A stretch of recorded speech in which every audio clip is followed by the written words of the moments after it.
Alright, this is video number 2 for me. I'm Curly2K3 on Paintball Nation. I'm Christopher.Kelly@MacDevMilitia.com. I'm one of the certified techs here in the States. We've been getting a lot of questions, concerns, emails about the difference between the Rx2 and the Rx regulator. The Rx2 is the newest incarnation. It's on the drone and the clone. And so with that, I will show you what is going on with both regulators. So let's just dive in. Alright, what we have here, if you can see this all, is Rx regulator over here and the Rx2 over here. The main difference is going to be a spring as opposed to a shim stack. That's the biggest area of change. The reg bodies themselves are actually quite similar. The bottom works are a little bit different. They redid the air patterns on this.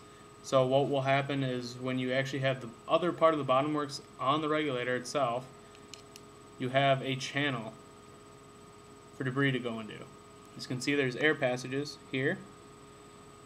So all the dirt and debris can come through and sit inside the regulator before ever passing through its screen. I'll just quick show you what that looks like without the swivel collar itself on. Put that on.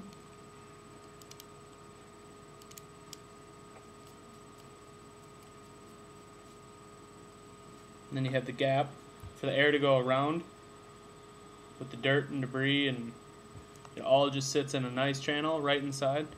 As you can kind of see in there, there's a nice channel for big chunks, which can help keep that screen actually pretty clean. So if you get shitty air fills like my indoor field has, it's not as much of a concern. The other difference, again, one's a shim stack, one's a spring. But the piston itself has been significantly changed. Talking to Burke, this helps with the airflow and it helps with consistency. The other difference is the bottom seat itself. This has a cup to it just so it holds the spring, whereas this one sits flat. Other than that, the regs are very similar. And so now I can just kind of quick go over it again just to show you how to assemble the two regs. Again, standard Rx reg. We have the piston. You put the shims on.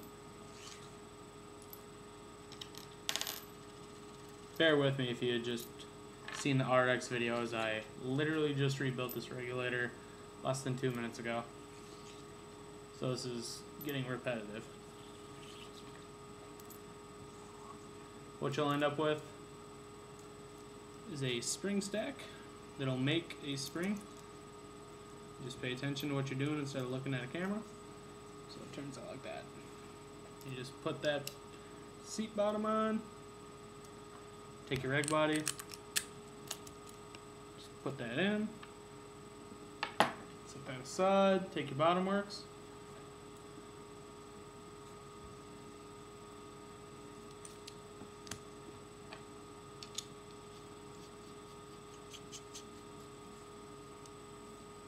One thing to note on the Rx regulator, if you have a leak out of the bottom, that means you have a version 1 reg seat carrier, and we will replace that for free, assuming that we have them in stock. The newer ones have an O-ring in them, as opposed to the original ones, which do not. So if the reg seat wears on the side, it can actually end up leaking down the bottom.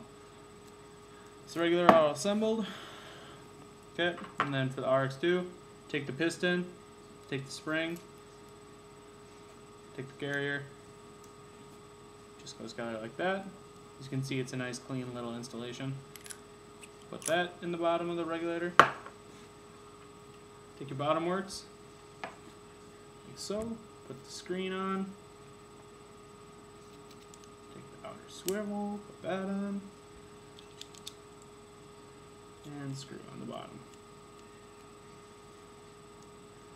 Mind you, it can get a little tricky with greasy fingers, especially militia glue because it is pretty slick. Take the bottom, screw it on, and ta-da, you got yourself a regulator. Height-wise, they're almost identical. But this regulator will outflow this one about 4-fold, according to Burke and James. So I'm still waiting on the video myself to prove that one, just because I like giving Burke a hard time. But yeah, those are the two differences between the Rx Gladiator and the Rx2 Gladiator Reg. Next up, I'll show you the difference between the clone and the drone drive, or clone and the droid drive trains.